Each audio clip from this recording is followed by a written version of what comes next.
apply it in the teaching and learning process, we have to be able to comprehend it.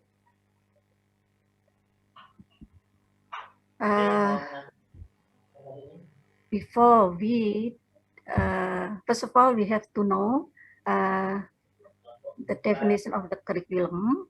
Well, actually, curriculum can be defined differently because of the different point of view and background of knowledge that the people, society, or experts have in education or curriculum. Then there are many questions here to answer. What is meant by curriculum? In the traditional point of view, curriculum is a set of courses that must be followed by the students to get the degree or certificate. This definition of curriculum means that there are many lessons containing the knowledge and information that must be transferred to the students. So in the junior high school, there are many, there are English subjects, of course, in the first, second, and third year.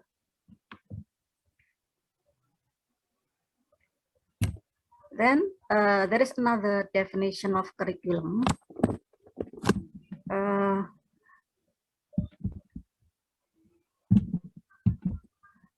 Curriculum, according to Richards et al., is defined as an educational program which states three things. They are the educational purpose, the content, teaching procedure, learning experiences, and some means of assessment. It is, of course, the curriculum of a certain subject. For example, the curriculum of English for junior high school, there is an educational purpose, and the content, teaching procedures, and learning experiences here are used to achieve the educational purpose, and some means of assessment here is used to assess whether or not the educational purpose has been achieved. And the content here is described in a syllabus. So based on this definition of curriculum, syllabus is a part of the curriculum. The next question, what is meant by competency standard? Or in Indonesian, it is called SK, standard competency. Competency standard here is the goal of teaching a lesson. The goal of teaching a lesson. It is what we call a wide,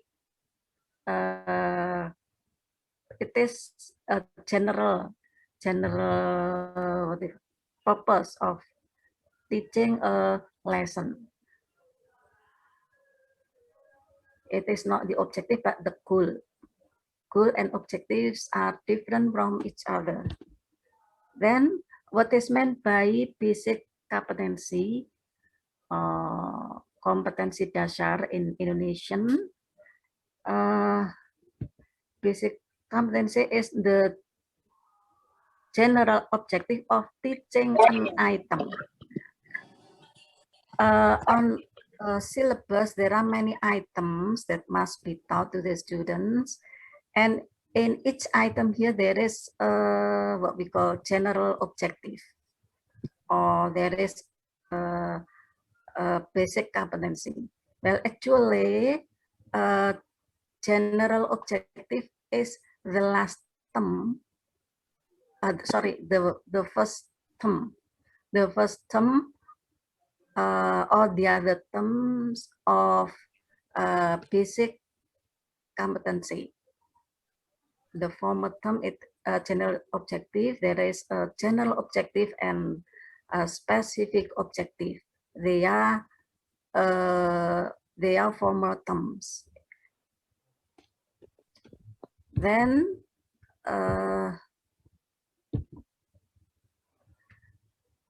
here there is an example of the basic competency of English for junior high school, English in the 7th year. Based on this basic competency, we have to know which one belongs to the affective domain, not affective, knowledge, and skill domain.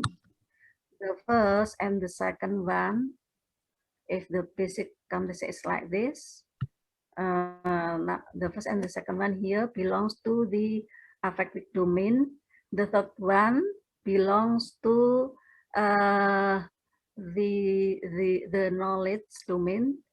The 4 and 5 here belongs to the skill domain. But in number 5 here, to catch the meaning in the descriptive text, it is we have to know what is meant by this basic competency. It is only limited to the catching the meaning on the text. Of course, it is not what we call wide. It is more specific since it is only limited to the meaning of the words and the sentences on the text. It does not what we call explicit or implicit information. Then reference are not taught if we find such a basic competency. So we have to know what is meant by this basic competency. It is more specific. It is quite different from if to comprehend the text. For example, if the basic competency is to comprehend the text, it is general. It involves many things. It is not only catching the meaning of the words. Then the next question is, what is the difference of the following things? Standard, basic, and teaching objectives. They are different from each other. We have to know the difference of them. As competency standard can be assessed through the achievement of basic competency, but cannot be measured. Basic competency can be assessed through the achievement of teaching objectives, but cannot be measured.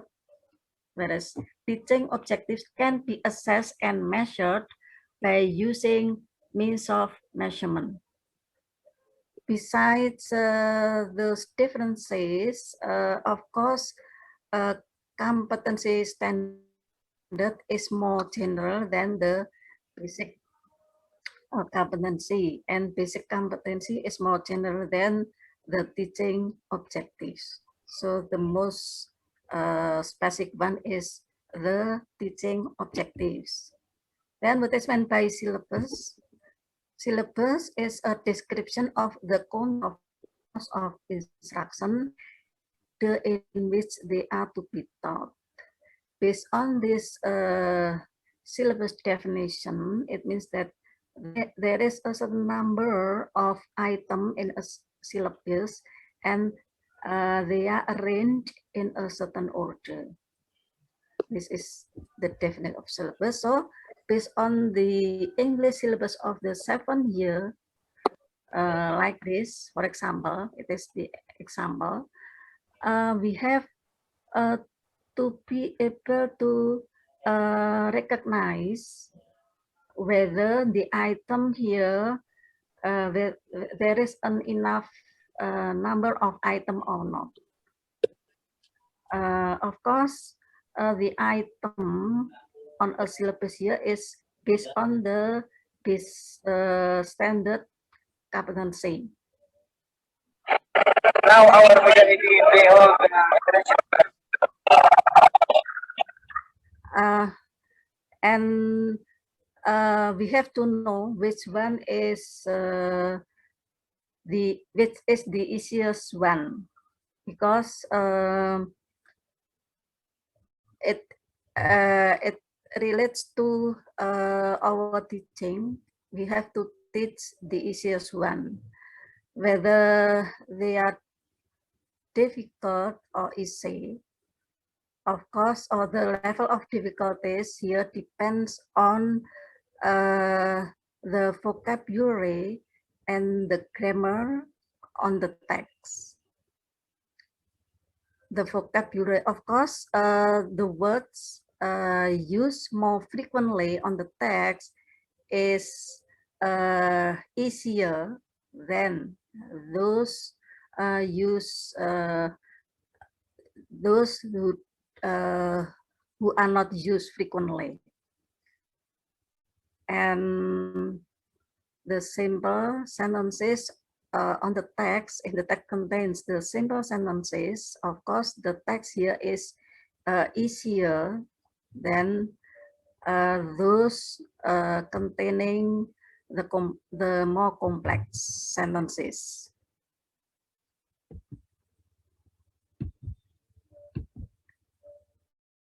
Okay, the next, what is meant by scientific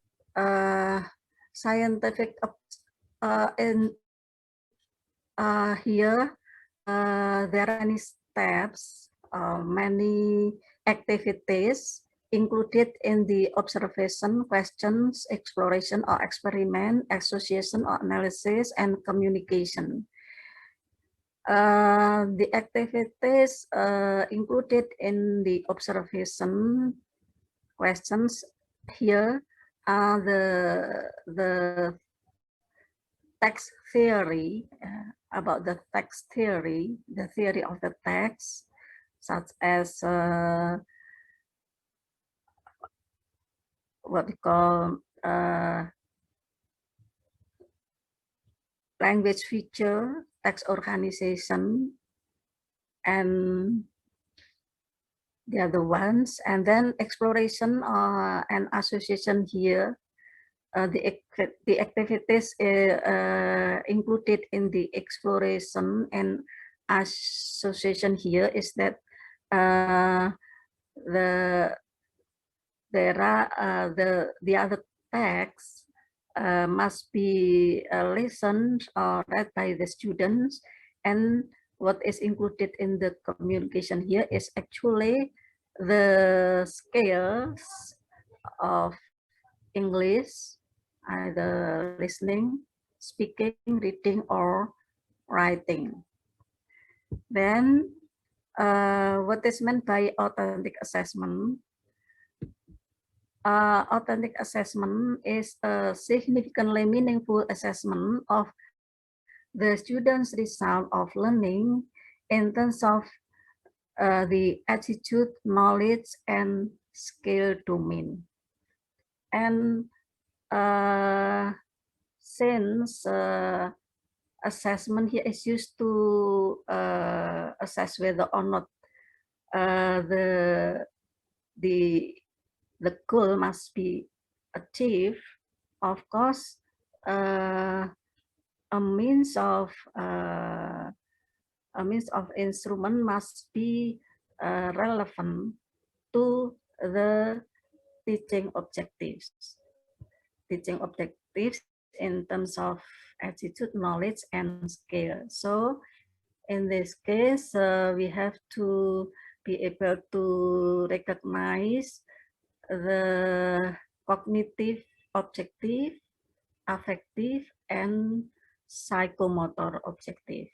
And actually, the authentic assessment here will be discussed in detail by Bu Syahara. That's why it's better for me not to discuss it in detail. Well, I think that's all for my presentation. Thank you very much for your attention. Wassalamualaikum warahmatullahi wabarakatuh.